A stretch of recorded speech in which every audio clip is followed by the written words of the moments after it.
লাস্টের দিন আমরা হালকা করে শুরু করেছিলাম অ্যাঞ্জেনা এবং অ্যামি। তো আমরা এটাও বলেছিলাম যে অ্যাঞ্জাইনাতে যে পেইনটা হয় এটা টেম্পোরারি এবং এটা রেস্ট, তারপরে নাইট্রোগ্লিসারিন দিলে চলে যায়। এবং আর এমআইতে সাধারণত রেস্টে কোনো কাজ হবে না, রেস্ট নিলেও লাভ নাই। নাইট্রোগ্লিসারিন অনেক সময় কাজ না হলে মরফিনের প্রয়োজন পড়ে। আর আরেকটা জিনিস হলো যে এনজাইনাতে অবশ্যই কি বলে অক্সিজেন লেভেল কমে, এই ব্যথাটা এনজাইনাতেও ব্যথা হয়, এমআইতেও ব্যথা হয়। কিন্তু আমরা এটাও বলেছিলাম যে আমরা কিভাবে বলবো এটা এনজাইনার পেইন নাকি এমআই এর পেইন, দুটাতেই এটা পেইন হয়। কিন্তু পেইনের ভিতরে কিছু ক্যাটাগরি আছে যেটা আজকে অফিসিয়ালি ব্রিফলি বলবো। সেটা হলো যে তোমার ইস্কেমিয়া, ইস্কেমিয়া হয়, দুইটাতেই ইস্কেমিয়া থাকে। কিন্তু তোমার অ্যানজাইনাতে হয় কি, অ্যানজাইনাতে যে ইস্কেমিয়াটা হয় এটাও তো যেমন অক্সিজেনের অভাবে হয়, আবার এমআইতেও যে ইস্কেমিয়া হয় এটাও অক্সিজেনের অভাব হয়। কিন্তু বিষয়টা হলো অ্যানজাইনাতে অক্সিজেনের অভাব হয় এবং উইথাউট মাসেল ডেথ থাকে, মানে মাসেলটা মানে নেক্রোসিস হয় না। এই ছোট ইনফরমেশনটা গুলো একটু লিখে রাখবে, এগুলো কাজে দিবে। কোশ্চেন এনজেন এবং এমআই এর পার্থক্য যদি একটা টাইম পড়ে যায়, সেটা বিশেষ করে তোমার ইয়েতে আসে, এনজিএন টাইপের কোশ্চেনে দিলে খুব ডিফিকাল্ট হয়ে যায় এখান থেকে অ্যান্সার গুলা গেস করা। তাই না ফারহানা? যদি তোমার একদম ডিপ নলেজ না থাকে অ্যাঞ্জাইনার পেইন কেমন, এমআই এর পেইন কেমন, তাহলে দুইটা যদি একত্রে দিয়ে দেয়, দুইটাই মনে হবে যে দুইটাই মনে হয় এমআই কিংবা অ্যাঞ্জাইনা, এরকম মনে হবে। হ্যাঁ, যে কিন্তু এটাকে খুব মিসকেবল অ্যাঞ্জিনা যেটা সেটা এখন একদম ধরতেই পারবে না যদি ইয়ে করে ডিপ ভালো। নলেজ না থাকে এটা ধরা যায় না। তো যে ডিপ নলেজের জন্য যে ইনফরমেশনটা আমি বলতে চাই সেটা হলো কি জানি join করছে তো আচ্ছা, যেটা বলতে চাচ্ছিলাম যে এনজাইনাতে হলো কি, এই টেম্পোরারি ইস্কেমিয়া হয় due to oxygen, decreased oxygen এবং উইদাউট মাসেল ডেথ। এই জিনিসটা লিখে রাখো, temporary ischemia due to less oxygen without muscle death. আর ইস্কিমিয়াতে, সরি এমআইতে ischemia, ischemia with cell necrosis. আবার বলি, অ্যানজাইনাতে হয় কি, temporary ischemia due to decreased oxygen without muscle death.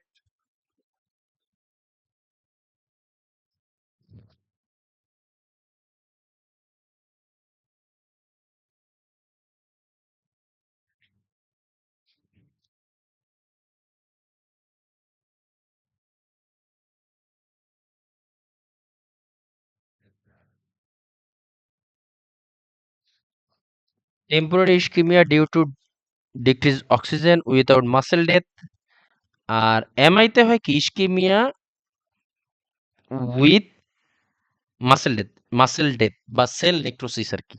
হ্যাঁ, মানে অ্যানজাইনার যেই পেইনটা হয় এইখানে অক্সিজেন কমে যাওয়ার ফলে তোমার হার্টে অক্সিজেন সাপ্লাই কমে যায়, অথবা অক্সিজেনটা কমে যাওয়ার ফলে ব্যথাটা উঠে। আর মায়োকার্ডিয়াল ইনফেকশনে হয় কি, যে ইস্কিমিয়াটা হয় এটা অক্সিজেনের কারণে তো হয়ই, প্লাস এখানে সেল নেক্রোসিস হয় বা টিস্যু নেক্রোসিস হয়ে যায়, যার ফলে ব্যথাটা উঠে। আর এই জন্যই কিন্তু মানে অ্যানজাইনাতে রেস্ট নিলে বা নাইট্রোগ্লিসারিন নিলে মোটামুটি ব্যথাটা থাকে না, ঠিক হয়ে যায়।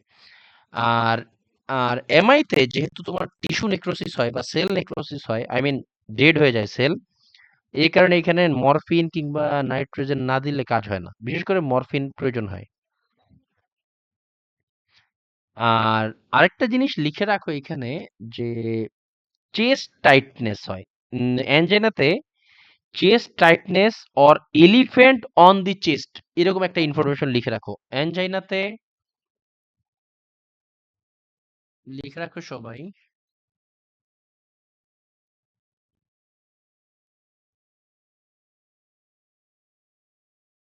এই কোশ্চেনে এই জিনিসটা প্রায়ই আসে। হ্যাঁ, chest, elephant on the chest পাইছো ফারহানা? এই কোশ্চেন, এইভাবে কোশ্চেন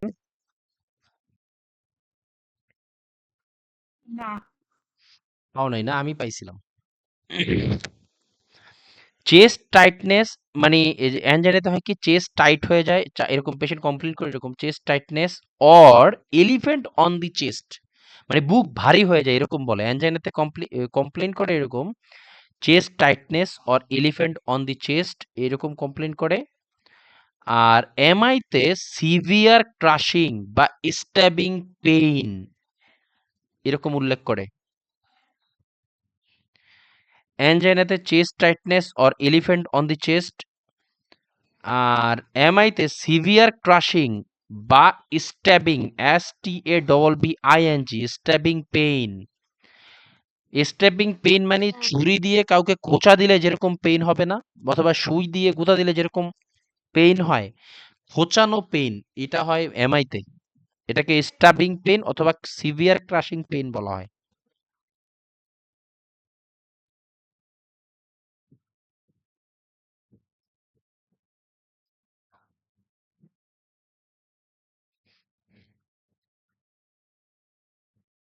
লিখছো? আঞ্জুতে একটা দেখছিলাম যে রিপিং চেস্ট পেইন লেখা একটা আছে। হ্যাঁ, হ্যাঁ এটাও আসে রিপিং চেস্ট পেইন, রাইট। এটাও থাকে।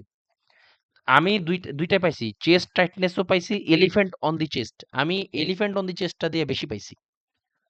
এলিফ্যান্ট অন দি চেস্ট,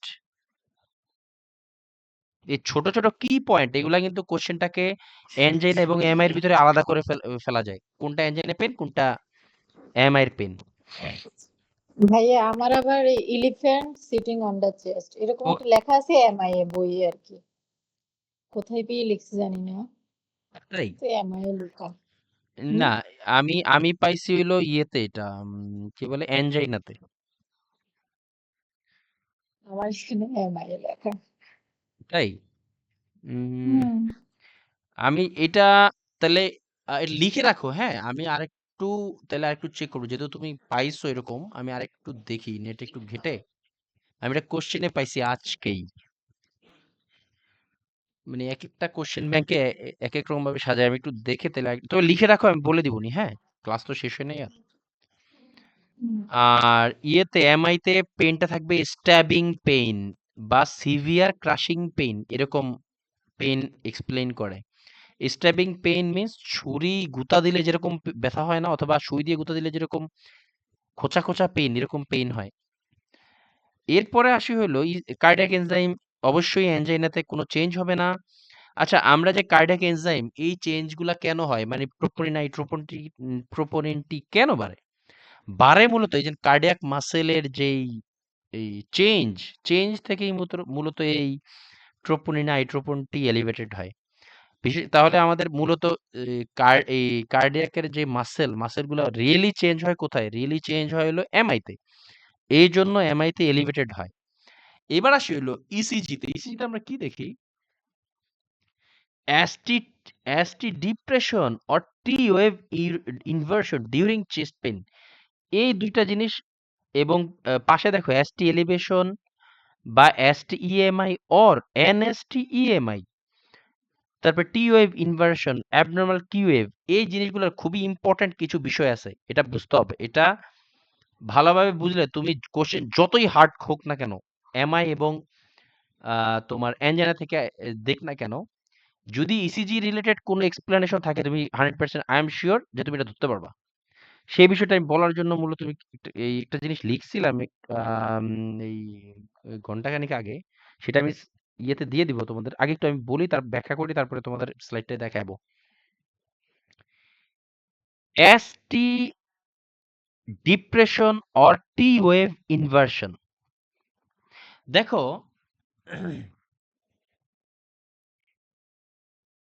এই যে পি, তাই না,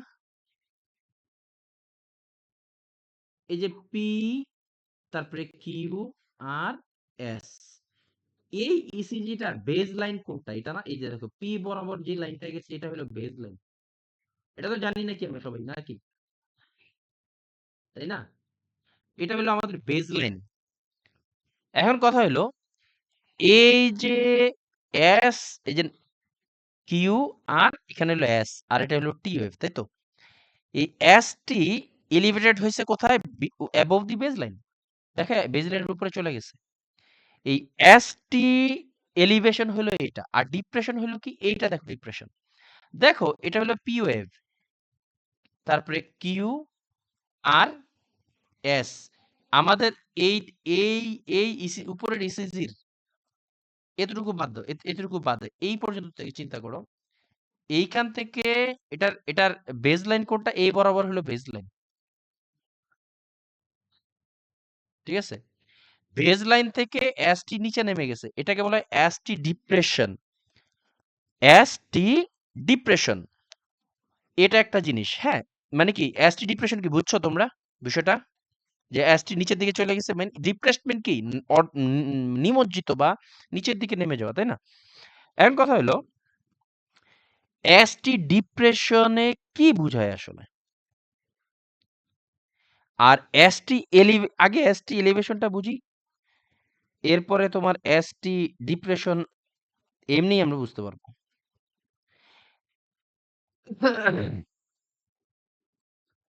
আচ্ছা, উম, আচ্ছা সরি, এসটি এলিভেশন দ্বারা আগে বলি তাহলে একটু বুঝতে ইজি হবে। এসটি এলিভেশন, এসটি এলিভেশন দ্বারা কি বোঝায়? এসটি এলিভেশন বলতে বোঝায় যে আমাদের যে হার্ট, আমাদের যে হার্ট, আমাদের এই হার্টের যে আর্টারি মানে করোনারি আর্টারি, এসটি যদি এলিভেটেড হয়, আই রিপিট, এসটি যদি এলিভেটেড হয়, আমাদের যে করোনারি আর্টারি এটা কমপ্লিটলি মানে প্লেকের কারণে কমপ্লিটলি ওই করোনারি আর্টারিটা ব্লক হয়ে যায়। আর তখনই হার্টের যে মাসেল, এবং এই মাসেলে আমাদের ব্লাড সার্কুলেশন বন্ধ হয়ে যায়। আর এই জিনিসটাই আমরা এসটি সেগমেন্ট এলিভেটেড বা এসটি সেগমেন্ট এসটি ইএমআই বলা হয়। আমি কি বুঝতে পারছি? আগে এলিভেটেডটা বুঝি, তারপরে অ্যানজাইনার এসটি ডিপ্রেশনটা বুঝতে পারবো। আমি আবার বলি, ভালো করে শুনো। আমাদের এটা আগে বুঝো, এরপর এটা অটোমেটিকলি বুঝে যাবা। আগে এটা একটু শিখাই, যে এটা বেশি কোশ্চেনে বেশি আসে, এটা দিয়ে এটা বুঝলে অটোমেটিক পরেরটা এমনি বুঝে যাবা। এসটি এলিভেশন, এসটি এলিভেশন মানে হলো কি, এসটি এলিভেটেড মানে কি, এসটি এসটি এলিভেশন মানে কি বোঝায়? যে আমাদের যে হার্টের যে করোনারি আর্টারি, এই আর্টারি যখন কমপ্লিটলি ব্লক হয়ে যায় ডিউ টু প্লেকের কারণে, যখন কমপ্লিটলি ব্লক হয়ে যায়, ফলে কি হয়, ব্লাডটা সার্কুলেট হতে পারে না হার্টের ভিতরে, তখনই এই এসটিটা এলিভেশন হয়। আমি কি বুঝাতে পারছি? তাহলে এসটি এলিভেশনের ইম্পর্টেন্সটা।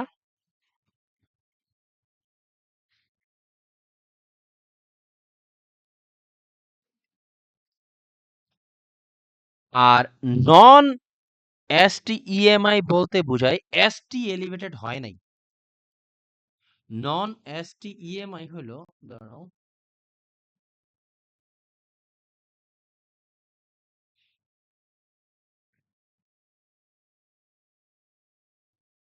এই যে দেখো এসটি এলিভেশন এই একই জিনিস। এই যে আমরা তো জানি এটা হলো বেজ লাইন, হ্যাঁ, এই বরাবর হলো বেজ লাইন। এই যে দেখো এই বেজ লাইন থেকে এস টিটা উপরে উঠে গেছে, তাই না? এই এস টি দ্বারা আমরা কি বুঝি? এস টি এলিভেটেড দ্বারা আমরা বুঝি যে আমাদের যে হার্টের যে করোনারি আর্টারি, এই আর্টারিটা কমপ্লিটলি ব্লক হয়ে গেছে, যার ফলে আমাদের হার্টে আর যাচ্ছে না, ওই কি বলে স্পেসিফিক এরিয়াতে আর ব্লাড যাচ্ছে না। এটা বোঝা হলো এসটি এলিভেশন দ্বারা, এই জিনিসটা বোঝা যায়। মানে কি এসটি বেজলাইন থেকে উপরে চলে যায়। এখন কথা হইলো নন এসটি এলিভেশন এমআই দ্বারা আমরা কি বুঝাই, কি বুঝি? মানে এসটি এলিভেটেড হয় নাই, তারপরে এমআই মানে কি? এর মানে হলো, বলতেছি, এর মানে হলো যে এখানে যে করোনারি আর্টারি আছে, নন এসটি ইএমআই দ্বারা বুঝায় এই এসটি এলিভেটেড হবে না, মানে এসটিটা এইভাবেই থাকবে। এই নন এসটি ইএমআই দ্বারা বুঝায় এখানে আমাদের যে আর্টারি করোনারিটা পার্শিয়ালি ব্লক হয়েছে, কমপ্লিটলি ব্লক হয় নাই। এই জন্যই পার্শিয়ালি ব্লক হওয়ার কারণে এসটিটা এলিভেটেড থাকে না। আমি কি বুঝাইতে পারছি?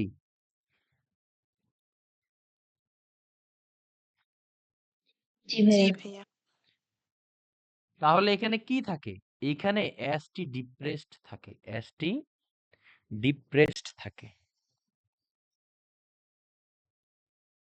অ্যাসটি ডিপ্রেসড থাকে। বুঝাইতে পারছি? তাহলে অ্যাসটি যখন এলিভেটেড থাকে না, মানে মানে নন এসটিএমআই বলতে বোঝায় এখানে ব্লকটা আছে বাট সেটা পার্শিয়ালি ব্লকড। আর এসটি যদি এলিভেটেড থাকে সেখানে কর্নার এটা কমপ্লিটলি ব্লক। ওকে। আর এসটি যখন ডিপ্রেসড থাকে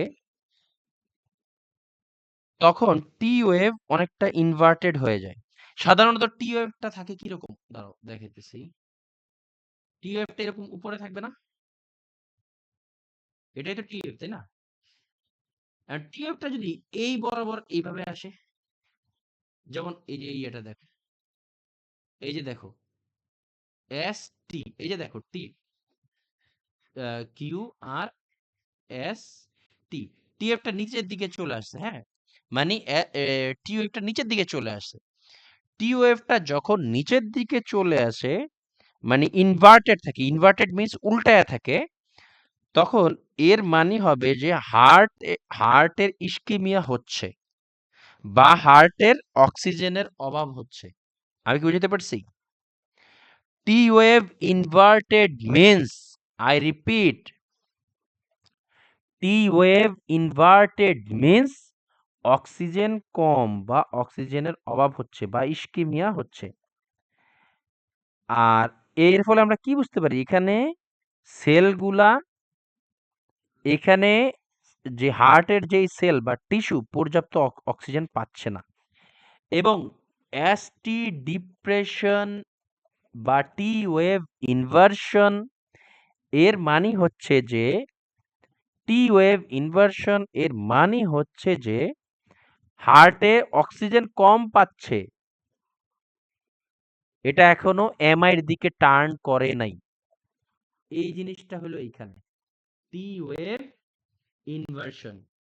এসটি ডিপ্রেশন বা টি ওয়েভ ইনভার্সন মিন্স হার্টে অক্সিজেন কম যাচ্ছে বাট এখনো আমাদের যে হার্টের যে মাসেল, এই মাসেল গুলা ডেড হওয়া শুরু হয় নাই। যদি এরকম এসটি ডিপ্রেসড থাকে বা টি ওয়েভ ইনভার্টেড থাকে তবে it may lead to myocardial infraction in future. আমি কি বুঝাইতে পারছি?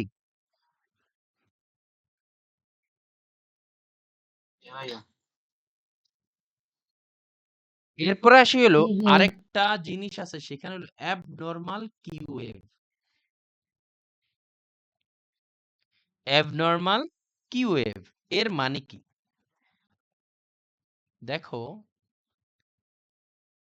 এই যে কিউ ওয়েভ, এগুলো লিড লিড 1 2 3 এগুলো এত কিছু দরকার নেই, এগুলো আরো ডিপ ডিপ চাইলে আরো অনেক পড়ানো যায়, বাট এ দেখো কিউ ওয়েভটা এইভাবে থাকার কথা না। কিউ ওয়েভস ইনফেরিয়র সুপিরিয়র, কি বলে এমআই, ইনফেরিয়র এমআই আছে, অনেক ইয়ে আছে।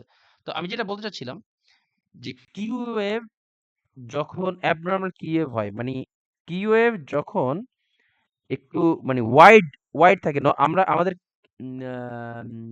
কি বলে কিউর যেই মান, আই মিন কিউআরএস এর নর্মাল রেঞ্জ কত বলো তো?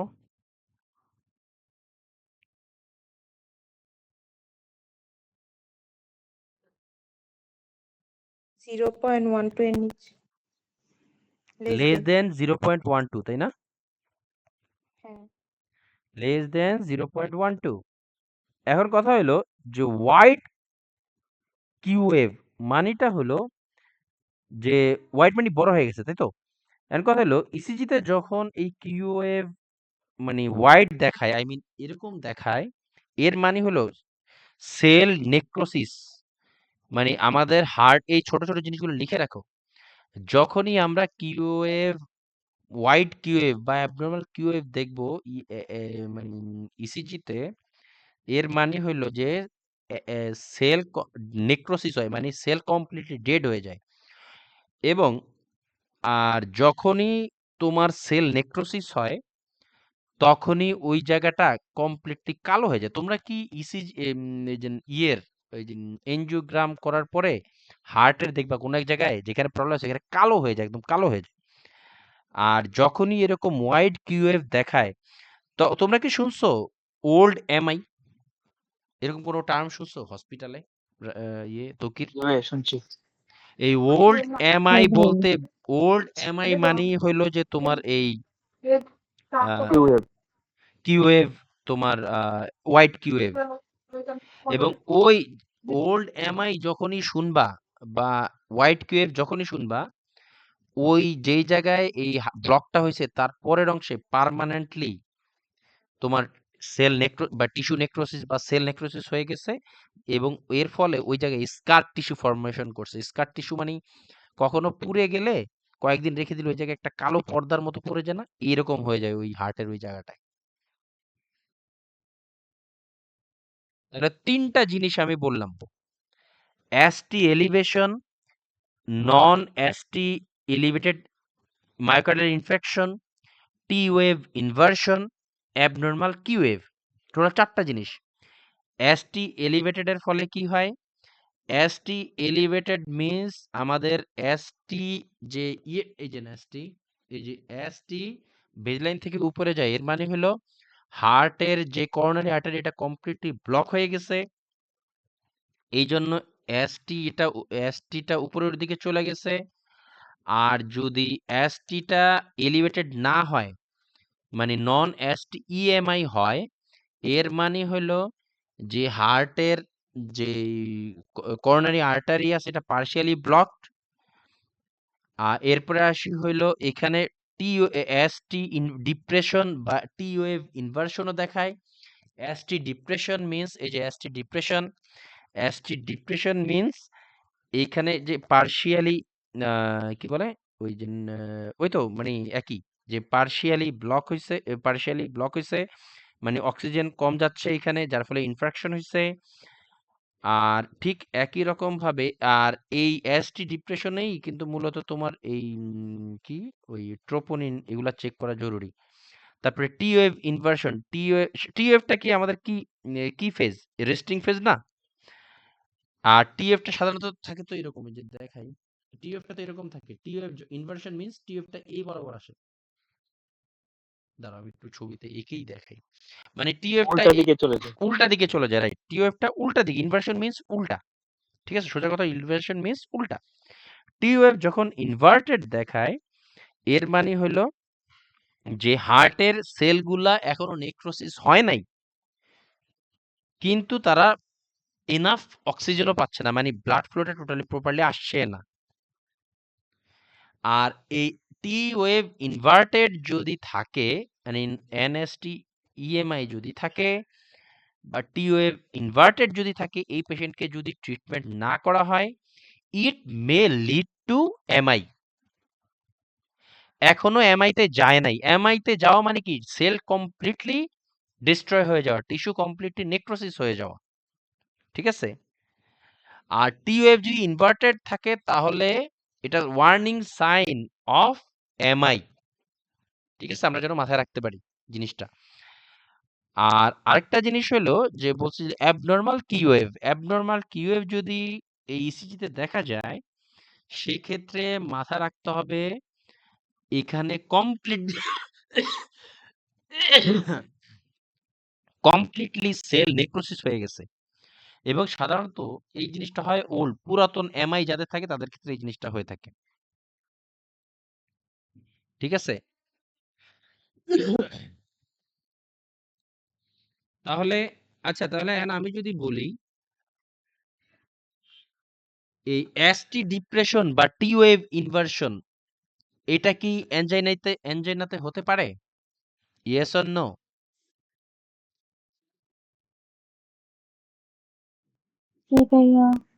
অবশ্যই হতে পারে, কারণ এসটি ডিপ্রেশন বা টি ওয়েভ ইনভার্সন এটা কিন্তু তোমার ইয়েতে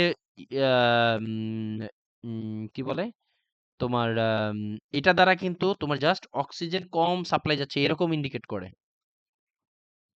ঠিক আছে?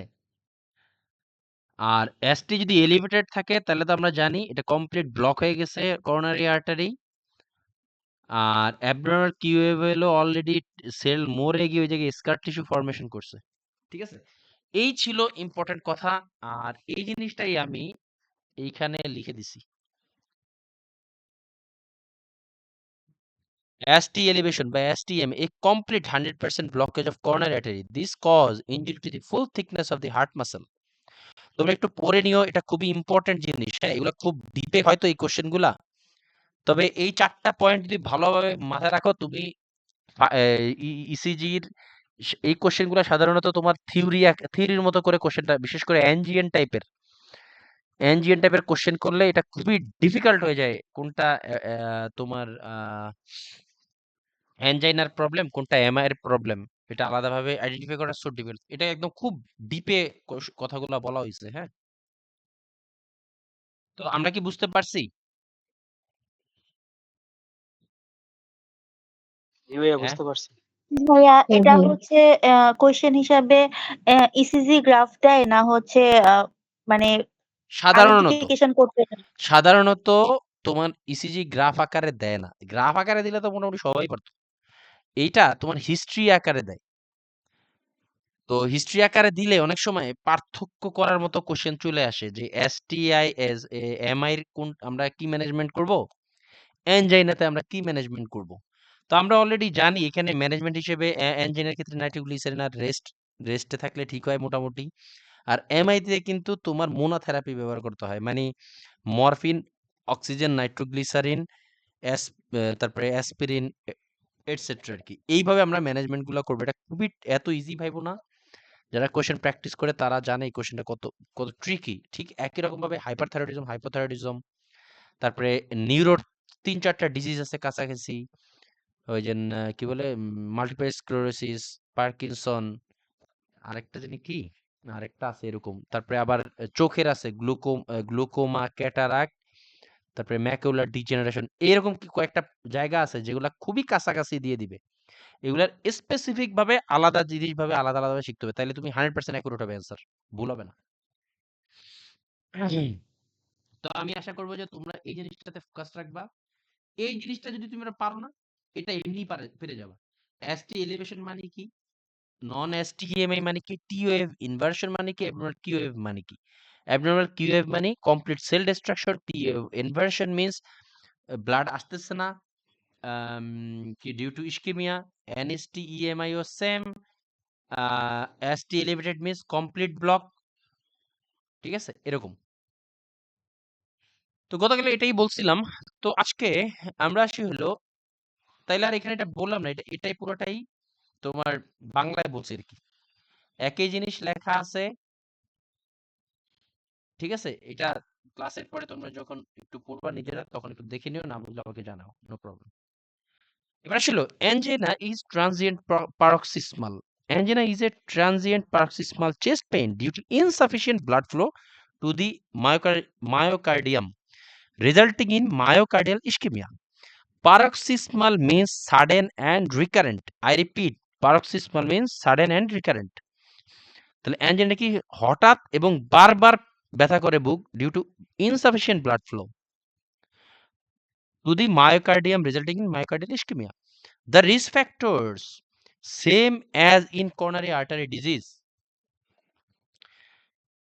তো প্রিসিপিটিং ফ্যাক্টরস কি, ফিজিক্যাল এক্সারশন, মানে খুবই বেশি কাজ করলে, তারপর কনজাম্পশন অফ, বিশেষ করে হেভি খাবার খেলে, হেভি মিল, এরপরেও তোমার আমাদের এই বুকে ব্যথা করতে পারে। এটা কারণটা আছে, কারণ হলো যত বেশি খাবার তত ব্লাড এটাকে ডাইজেস্ট করার জন্য তত বেশি ব্লাড সাপ্লাইয়ের প্রয়োজন পড়ে।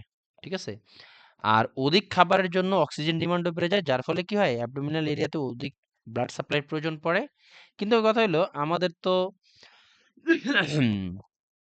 এই কি বলে ইয়ের বেড়ে যাওয়ার ফলে, ওটাকে কি বলে তোমার, এই যে লিপিড বা ওই কোলেস্টেরল বেড়ে যাওয়ার ফলে আমাদের ওই জায়গাগুলোতে আস্তে আস্তে চিকন হয়ে যাচ্ছে, ফলে আমরা প্রপারলি ব্লাড সাপ্লাই নিতে পারতেছি না, ফলে অক্সিজেন কমে যাচ্ছে, যার ফলে কি হয় ওই বেশি খাওয়ার পরে অধিক, যেহেতু বেশি খাওয়ার পরে অধিক অক্সিজেন ডিমান্ড দরকার পড়ে, তারপরে অধিক ব্লাড সাপ্লাই প্রয়োজন পড়ে, কিন্তু আমাদের করোনারি আর্টারির যেহেতু ভেসেল চিকন হয়ে যায়, সেহেতু আমরা অধিক ব্লাড সাপ্লাই পাই না, ফলে তখন ব্যথা শুরু হয় অধিক মানে হেভি মিলের পরে। তারপরে এক্সট্রিমলি কোল্ড ওয়েদার, ঠান্ডা কিন্তু আমাদের ভ্যাসো কনস্ট্রিকশনের মতো কাজ করে, ভ্যাসো কনস্ট্রিকশনের কাজ করে। এই জন্য তোমার এই ঠান্ডা জায়গা মানে কোল্ড ওয়েদার যেসব অঞ্চলে থাকে ওইখানে এই ভ্যাসো কনস্ট্রিকশনের কারণেও অ্যাঞ্জিনা হতে পারে। এই সেম ঠান্ডার জায়গাতে রেনার্স ডিজিজ নামের এক ধরনের ডিজিজ হয়, হাতের আঙ্গুল পায়ের আঙ্গুল একদম কালো হয়ে যায় ডিউ টু পেরিফেরাল ভ্যাসোকনস্ট্রিকশন। এটা আমরা পড়বো, এটা খুব সম্ভবত এই চ্যাপ্টারে কিনা আমার এক্স্যাক্টলি মনে আসতেছে না। এই চ্যাপ্টারে পারে না এটা রেনল্ডস কার্ডিয়াকে নাকি রেনল্ড কার্ডিয়াক, ফেনোমেনন এটা নাকি হ্যাঁ ভাই? Reynolds phenomenon. কার্ডিয়াকে আমার এক্স্যাক্টলি মনে নেই কার্ডিয়াকে কিনা, দেখ পাবা। এটা জাপান আমি প্রায় দেখছি, বিশেষ করে ঠান্ডা যেই সব অঞ্চল ওই সব এরিয়াতে বেশি পড়ে। তারপরে strong emotion, I mean mood off থাকলে ওই যে সোডিয়াম লেভেল বেড়ে যায়, এই অ্যান্টি মানে এই কি বলে এই স্টেরয়েড বেড়ে যায়, যার ফলে তখন কর্টিকোস্টেরয়েড ফলে আমাদের এই ইয়ে হয়, ওই রিলেটেড প্রবলেম হয়।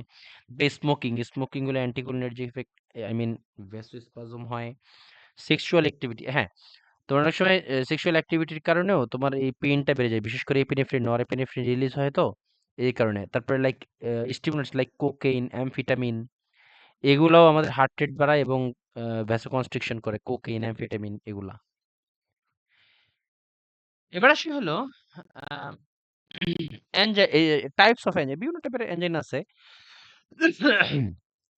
এবার আসলে স্টেবল এনজাইনা মানে এই এনজাইনাটা আমাদের রেস্ট নিলেই হয় বা নাইট্রোগ্লিসারিন দিলেই হয়ে যায়। আনস্টেবল এনজাইনাটা হলো pain may not be relieved by nitroglycerin. Variant এনজাইনা, ভ্যাসোস্পাস্টিক এনজাইনাও বলা হয়, কি cause by vasospasm of coronary artery may occur at rest. তারপরে intractable angina, chronic incapacitating angina unresponsive to intervention. সাধারণত এই ইনট্রাক্টেবল অ্যাঞ্জাইনা থেকে এরপরেই শুরু হয় তোমার রিয়েল মায়োকার্ডিয়াল ইনফেকশন। মানে এইখানে যখন লং টাইম ধরে তোমার যখন এই অ্যাঞ্জাইনাকে ট্রিটমেন্ট না করা হয়, বুকে ব্যথা আছে এটা দিনের পর দিন নর্মাল গ্যাসের ওষুধ খায় দাবায় রাখা হয়, অনেকে ভাবে এটা এরকম কিন্তু সত্যি। তোমার কার্ডিয়াক পেইনকে গ্যাসের পেইন মনে করে নাকি ওষুধ খায়, তখন এরকম লং টাইম করতে করতে এক পর্যায়ে এই অ্যাঞ্জাইনা থেকে এমআই তে চলে যায়, এটাকে বলা হয় ইনট্রাক্টেবল অ্যাঞ্জাইনা। ট্র্যাক করা যায় না যে অ্যাঞ্জাইনাটা। এই যে ভাইয়া নন স্টেবল যে অ্যাঞ্জিনা আছে না, হুম হুম এইটা হুম। আর নন এসটি এলিভেশন এমআই, এই দুইটাই মানে এই দুইটা দিয়ে মিক্স করেই কোশ্চেন, কারণ হ্যাঁ দুইটা সায়েন্স সব সেম। হ্যাঁ কাছাকাছি। এদের মধ্যে শুধু পার্থক্য করতে পারবেন আপনি হচ্ছে ট্রোপোনিন রিপোর্ট দিয়ে, আর কোনো ইয়েস, পার্থক্য নেই। Very good. কারণ আমরা জানি এই যে কার্ডিয়াক যে এনজাইম, এই এনজাইম ট্রোপোনিন আই ট্রোপোনিন টি এটা বাড়ে কখন, যখন স্ট্রাকচারাল ডিফর্মিটি ঘটে, হার্টের যখন রিয়েল মানে মাসেলের প্রবলেম ঘটে, তখনই ইয়েটা এনজাইমটা এলিভেটেড হয়, তাই না? ভাইয়া কিন্তু আনস্টেবল এনজাইনা তো ডায়াগনোসিস করা ইটিটি দিয়ে, ইটিটি পজিটিভ হলে আনস্টেবল এনজাইনা ডায়াগনোসিস হয়, আর হ্যাঁ টপোনিন দিয়ে হয় নন এসটিএমআই। জি, এটা এভাবেও বাট বলা যায়, রাইট, এভাবে বলতে পারো। কিন্তু কোশ্চেনে এটা তুমি যেটা বলছো এটা ক্লিনিক্যাল মানে ওয়ে, অবশ্যই ইটস এ গুড আইডিয়া ইয়ে করার জন্য।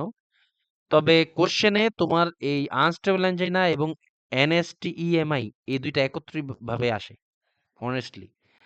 আর এটা আমরা পার্থক্য করি, আসলেই আমরা পার্থক্য করি হলো তোমার এনএসটিইএমআইটা মূলত স্ট্রাকচারাল ডিফর্মিটি, এবং আর এই কি বলে এই আনস্টেবল অ্যাঞ্জাইনাটা হলো just oxygen, lack of oxygen.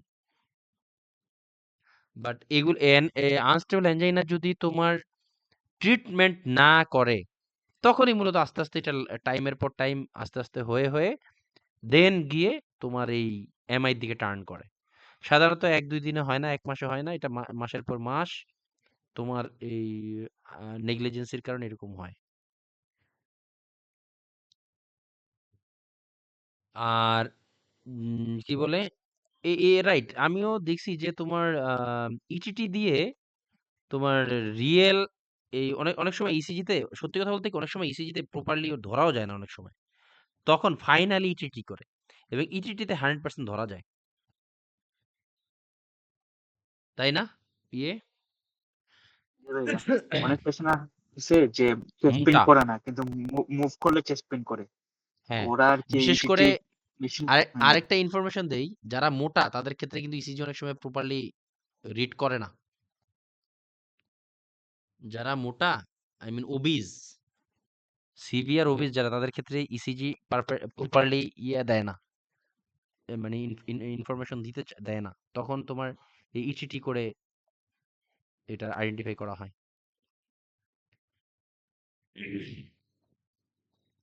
এবার আসলে ফাইন্ডিংস। সাবএক্সটার্নাল চেস্ট পেইন মানে ওই চেস্টের নিচে আর কি, আশেপাশে আর কি, স্টারনামের ওদিকে আর কি। পসিবল রেডিয়েশন টু নেক। আচ্ছা, তোমরা কি জানো হার্টের ব্যথা কিন্তু আমাদের জ মানে বিশেষ করে জ, তারপরে ঘাড়, লেফট আর্ম এগুলাতে ছড়ায় যায়।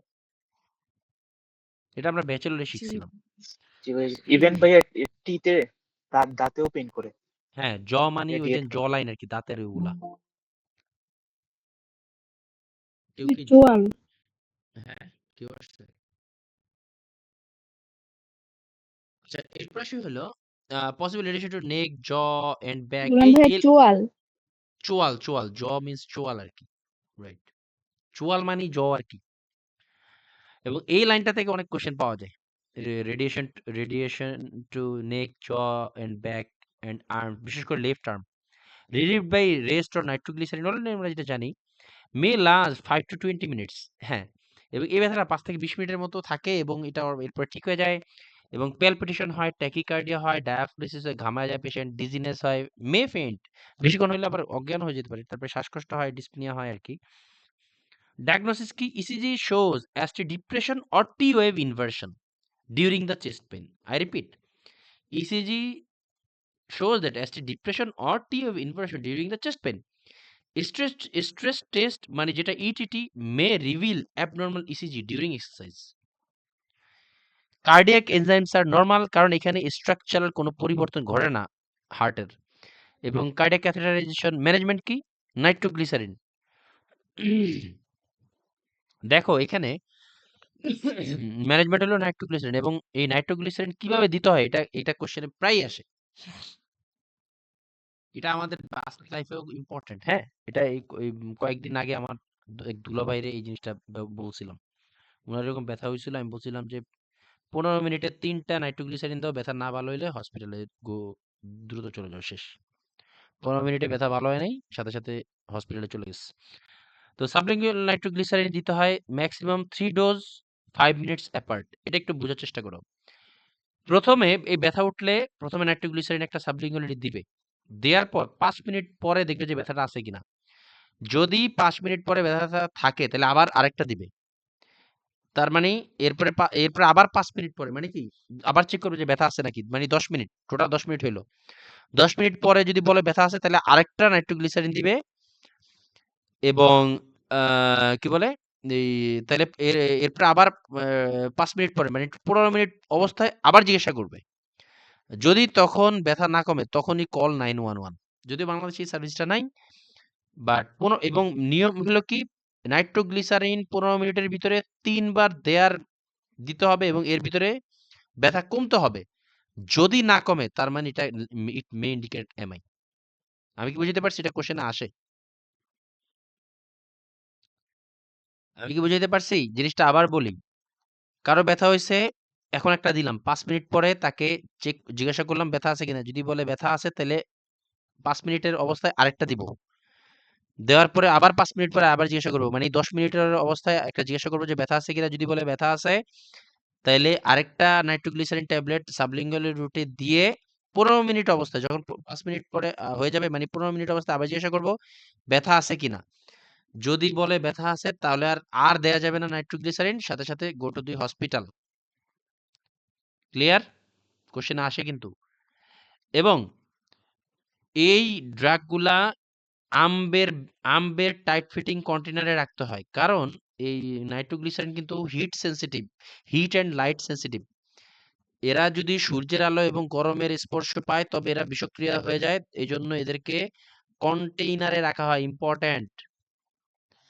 With sublingual nitroglycerin, tingling or burning sensation should be felt under the tongue, and patient may feel transient headache, and that is expected and normal, absolutely normal. পেশেন্টের জিহ্বার নিচে দিলে পেশেন্ট ঝিনঝিন করবে তার জিহ্বার নিচে এবং একটু হালকা জ্বলা জ্বলা অনুভব করবে, এবং এটা অ্যাবসোলুটলি নর্মাল। এবং পেশেন্ট একটু মাথাও ব্যথা করতে পারে, এটা খুবই নর্মাল এবং এক্সপেক্টেড, এটা কোনো সাইড এফেক্ট না, এক্সপেক্টেড ফাইন্ডিং এটা, ঠিক আছে। নাইট্রোগ্লিসারিন দেওয়ার পরে পেশেন্টের জিহ্বার নিচে ঝিনঝিন করবে, একটু হালকা হালকা জ্বলতে পারে, কমপ্লিটলি এক্সপেক্টেড ফাইন্ডিং, একদমই নর্মাল এটা। এরপর আসি হলো long acting preparations of nitroglycerine. দেখি কোনো স্লাইড বাকি আছে কিনা, দাঁড়াও। এবার আসি হলো long acting preparations of nitroglycerine like isosorbide, কি ডাইনাইট্রেট বা সরবিট্রেট, এগুলাও দেয়া যেতে পারে, আইসোসরবাইড, ডাইনাইট্রেট, সরবিট্রেট এটসেট্রা। এছাড়াও কিছু ড্রাগ দেওয়া হয় যেগুলাকে তোমার immediate release, modified release like ER, IR, XL, যেমন নাপা এক্সআর, না জানি নাপা এক্সেল আছে না, নাপা, আমরা এগুলো বিভিন্ন ড্রাগের পাশে দেখতে পাই, এক্সেল, সিআর, টিআর, তারপরে ইআর, এগুলা কিন্তু মানি আছে, হ্যাঁ। এই এক ইআর মিনস এক্সটেন্ডেড রিলিজ, ঠিক আছে। তারপরে SR means sustained release, CR means control release, timed release. এগুলো হলো এই ড্রাগগুলা সাথে সাথে গিয়েই কাজ করে না, এগুলা ধীরে ধীরে ধীরে ধীরে কাজ করে শরীরে। এইগুলা হলো এই ড্রাগগুলা oral products which are modified release should not be chewed. এই ড্রাগগুলা কখনোই চাবানো যাবে না, কামড়ানো যাবে না, তারপরে চুষা, সরি, ভেঙে গুঁড়া করা যাবে না। যদি এগুলা করা হয় তাহলে কিন্তু এদের অ্যাবজর্পশন বেড়ে যাবে। এই ড্রাগগুলা দেওয়া হয় আস্তে আস্তে যাতে পেশেন্টের শরীরে কাজ করে, এদেরকে চাবানো গুঁড়া করা যাবে না। এবং এবং এর যদি করা হয় তাহলে এদের এটা হয়তো বা কাজ করতো 5 ঘন্টায়, ভেঙে দিলে করে যাবে হয়তো আধা ঘন্টায়, তখন হিতে বিপরীত হবে। এই জিনিসটা ভেরি ইম্পর্টেন্ট। যদিও আমরা এটা করি, আমি নিজেই করছি আইসিইউতে, জানতাম না, সেই হিসেবে করছি। এটা কি জানতা? ফারহানা এরা বাদে বাকিরা, তৌকির কি জানতা না এটা? ভাইয়া। হ্যাঁ ভাইয়া, জানতাম না। জানো তুমি সিসিইউতে আসো সেই হিসেবে, কিন্তু আমি যখন আইসিইউতে ছিলাম এটা কেউ বলেও নাই, জানতামও না, এনক্লেসে এসে শিখছি। এটা জাপানেও দেখছিলাম, ওরা এটা ভাঙে না, তখন তো এত কিছু জানি না, মানে এর পরে জানছি আর কি। ইয়ে আমাদের ইন্টার্নি তাহলে করতে, যারা ওই যে এনজিফিট, হ্যাঁ এলজি পিট ওগুলোর কি, ভিতরে হচ্ছে মেডিসিন, মানে এনজিফিট পায় না, হ্যাঁ হ্যাঁ, বেশি সময় মেডিসিনটা হচ্ছে আমরা গুঁড়ো করেই দেই নর্মালি ওইখানে হচ্ছে ওটা কি লিকুইড লাস্টে ইআর ওয়ারের নাকি সাথে। সিআর এসআর কোনটা লেখা আছে, কোনটা লেখা আছে? ওটা হয়তো খেয়াল করিনি। না খেয়াল করবা মানে জাস্ট নেক্সট টাইম। এই মেডিসিন গুলোর জন্য এই ইন্ডিকেশনটা মানে করা যাবে না, জাস্ট ইএসআর টিআর এগুলোর জন্যই। হ্যাঁ এইগুলার মানি আছে তো, এগুলা হলো কোনটা ইআর মিন এক্সটেন্ডেড রিলিজ, এটা ধীরে ধীরে কাজ করে। তারপর এই যে এসআর থাকে, সাস্টেইনড ইআর থাকে, এক্সটেন্ডেড রিলিজ, নাইট্রোগ্লিসিন ইআর এরকম লেখা থাকে। যেমন নাপা, নাপা এক্সআর এরকম লেখা থাকে, এক্সেল, তারপরে নাপারটা আমি জানি, তারপর আর এরকম আছে কয়েকটা ড্রাগের পাশে দেখো next time, SR, CR, TR. এই কোশ্চেনটা এইভাবে আসে যে তোমার এই কোশ্চেনটা আমি পাইছি বেশিরভাগ ভাবে এই জন্য, ওই যে কি বলে এনজিটিউব ফিডিং এ, এনজিটিউব ফিডিং এ পেশেন্ট তো অনেক ড্রাগ আছে যেগুলো দিতে হয়, বুঝছো। কথা হলো এরকম ইআর জি এক্সআর ড্রাগ ভাইয়া। দিয়ে দিবে, তখন তাহলে তুমি তো আমি নিজেই দিছি ক্রাশ করে, সত্যি কথা, যখন আগে মানে জানতাম না, এখন তো দিব না। এরকম কিছু পাইলে অবশ্যই ডক্টরকে তোমার তাকে দেখা দিতে হবে যে এটা তো ইআর অথবা এক্সআর ড্রাগ, এটা আমি দিতে পারতেছি না, আপনি এখানে চেঞ্জ করে দেন, মানে ওটা কি বলে এটাকে, ড্রাগ চেঞ্জ করে দেন, তো এটা বলতে হয়। তো এটা কোশ্চেন পাইলে আশা করি পারবা, এটা টাফ না, বাট জানতে হয় এটা। এই যে দেখো, এই যে উল্টায় গেছে নাকি, এরকম কেন?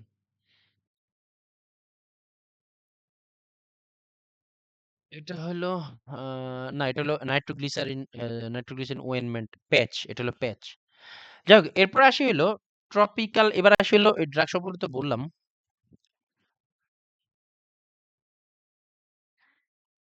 এবারে আসি হলো টপিক্যাল প্রিপারেশন, মানে cream and patch, like Nitrobid cream, transdermal nitro, এগুলো হলো তোমার ওই যে বুকের উপরে এক ধরনের যে প্যাচ গুলা দেয়, এগুলো হলো বুকের উপরে অ্যাডহেসিভ টাইপের মতো লেগে থাকে। এটা হলো ক্রিম, এটাও বুকের উপরে দেয় যাতে ব্যথাটা ওই জায়গাটা কমে যায়, এসব কারণে দেওয়া হয় আর কি। তো এগুলো দিলে আস্তে আস্তে কাজ করে। The cream or patch should be applied to the chest in non-hairy area. Yes. অবশ্যই এই ইয়েগুলা তোমার যেখানে লোম নাই, লোম থাকলে ওই জায়গাকে ইলেকট্রিক রেজর দিয়ে কেটে তারপরে দিতে হবে, যেটা আমরা জীবনও করি না। অবশ্যই এই প্যাচগুলা বা ইয়েগুলা দিতে হলে ওই জায়গায় ট্রিমার দিয়ে লোম ফেলে তারপরে দিতে হবে, না হলে এই ড্রাগটা প্রপারলি লেগে থাকবে না। এবং ধরো আজকে যেই সাইডে, ধরো আজকে রাইট সাইড লেফট সাইডে দিছি, প্যাচ লাগাই দিছি, মানে এই প্যাচটা খুলে ফেলবো 12 ঘন্টা পর, অথবা যে সময় নিয়ম অনুযায়ী যেটা খুলে ফেলি, ওই জায়গায় আবার দেওয়া যাবে না, সাইড চেঞ্জ করে দিতে হবে। Rotate the side to prevent skin irritation. তারপর হলো nitroglycerine cream is applied with a graded paper applicator.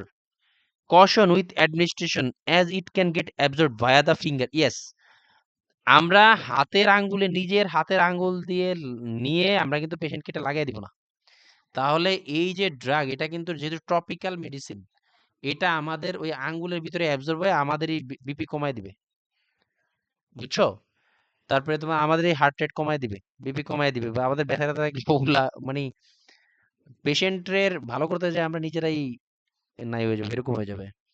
তারপর avoid massage or rubbing.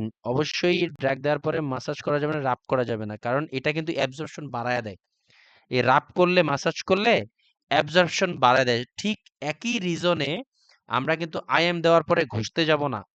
IM দেওয়ার পরে যদি ঘষা হয়, তখন ওই যেই জায়গায় দেওয়া হয় জাস্ট জেন্টাল প্রেসার দিয়ে রাখতে হয়। আইএম দেওয়ার পরে যেমন জেন্টাল প্রেসার দিয়ে রাখতে হয়, যদি ঘষা হয় তাহলে যে ড্রাগটাই আইএম দিয়ে দেওয়া হয়েছে ওই ড্রাগটা দ্রুত তার অ্যাডিপোজ টিস্যু, বিশেষ করে আসবে ফ্যাট মাসেল, দ্রুত অ্যাবজর্ব হয়ে যায়, যেটা আসলে ঠিক না।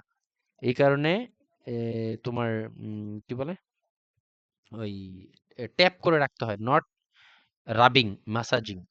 আর আমরা এই ক্রিম দেওয়ার সময় অবশ্যই যেন গ্লাভস পরি। তারপরে হলো remove previously applied cream or patch before applying the new one. Yes, আমরা এটা সাধারণত 12 ঘন্টা পর পর এই প্যাচটা চেঞ্জ করতে হয়। যে এই প্যাচ মিনস নাইট্রোগ্লিসারিন প্যাচ, এটা এই যে প্যাচ, এই প্যাচগুলা তোমার আহ, এই প্যাচগুলা এই নাইট্রোগ্লিসারিন প্যাচগুলা 12 ঘন্টা পর পর চেঞ্জ করতে হয়। এটা কখনোই পুরোনোটা রেখে নতুনটা লাগানো যাবে না, তাহলে ডাবল ডোজ পড়ে যাবে ওষুধের। এটা ডেডলি, কিন্তু নাইট্রোগ্লিসারিন কিন্তু ডিরেক্ট ভ্যাসোডাইলেটর, মাথায় রাখো। Remove patch every 12 hours to prevent drug tolerance, এবং এটা 12 ঘন্টা পর পর তুলে ফেলতে হবে।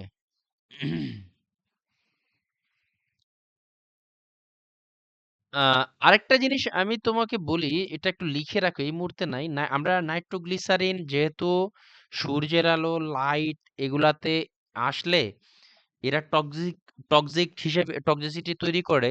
আরেকটা ড্রাগ এরকম পাই, সেটা হলো ডাবিগাট্রান, লিখে রাখো, সরি ডাবিগার্টান।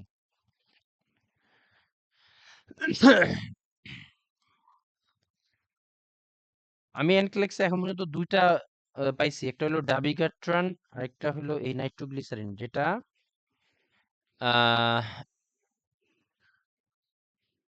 কন্টেইনারে রাখা হয়।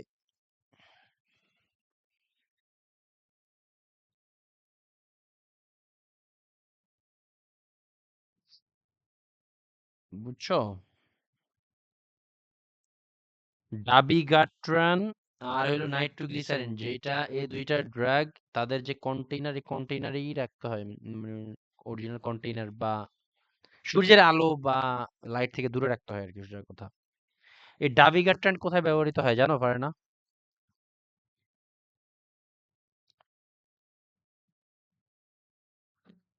ইয়ে পারবা? তকির? ভাই এটা আমার আচ্ছা জানা আরেক নেই। না ভাইয়া ওই যে আরেকটা আছে কোনটা ফেনোক্রোমোসা বলো?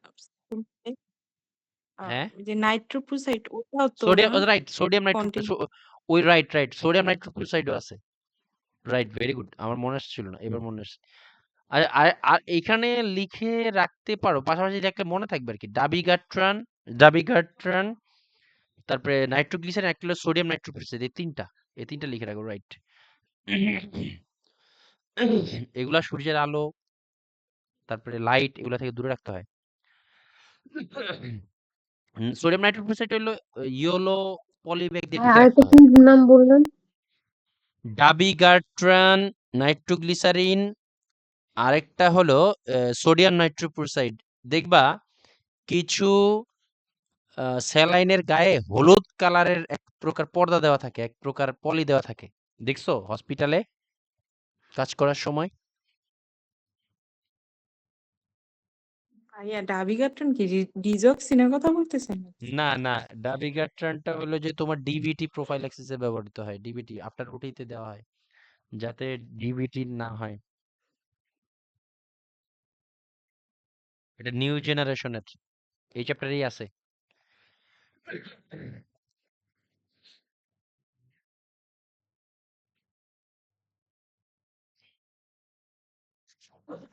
এটা পরে পাবা। সোডিয়াম সোডিয়াম নাইট্রোক্লোরাইড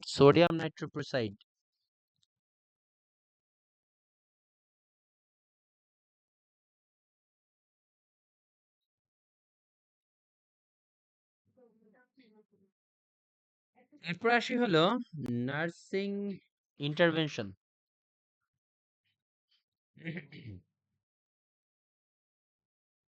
এবার আসি হলো কয় মিনিট আছে আমাদের আর? 6 মিনিট। এবার আসি nursing intervention. Check blood pressure before each dose of nitroglycerin. কেন?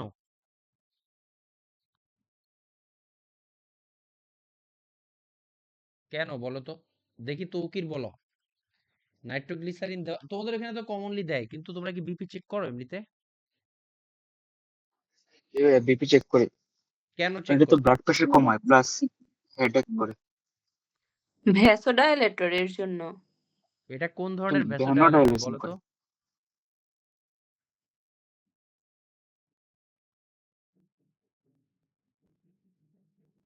এটা ডিরেক্ট ভ্যাসোডাইলেটর, হ্যাঁ।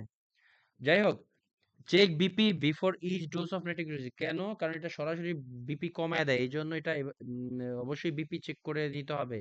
ধরো আছেই তোমার বিপি 80/80, দিতে পারবে না, দেয়া যাবে না।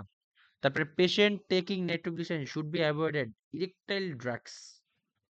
এর আগেও বলছি যে অনেকে অত্যাধিক উত্তেজনার জন্য ২-৩টা ওষুধ খেয়ে ফেলে। সেটা হলো এই ভায়াগ্রা, মানে এর জেনেরিক নেম হলো সিলডেনাফিল, টাডালাফিল, ভার্ডেনাফিল।